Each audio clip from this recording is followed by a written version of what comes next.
Hello Team Rosa, meron na naman po tayong clarificatory points doon po sa ating replacement plates for motorcycle.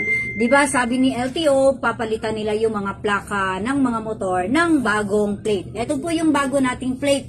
Ito po yung 6 digits. So ano po yung mga papalitan nating motorcycle plates? Okay, number 1. Yun pong mga 7-digit plates tulad nito.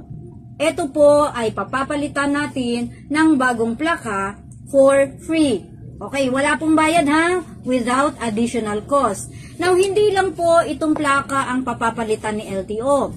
Kasama po dyan yung mga plaka na issued ng 2014 to 2017 na temporary plate lang katulad nito. Kasama rin po dyan sa priority natin na papapalitan ay yung mga for hire MC plates katulad niyan. Yun pong mga kulay yellow.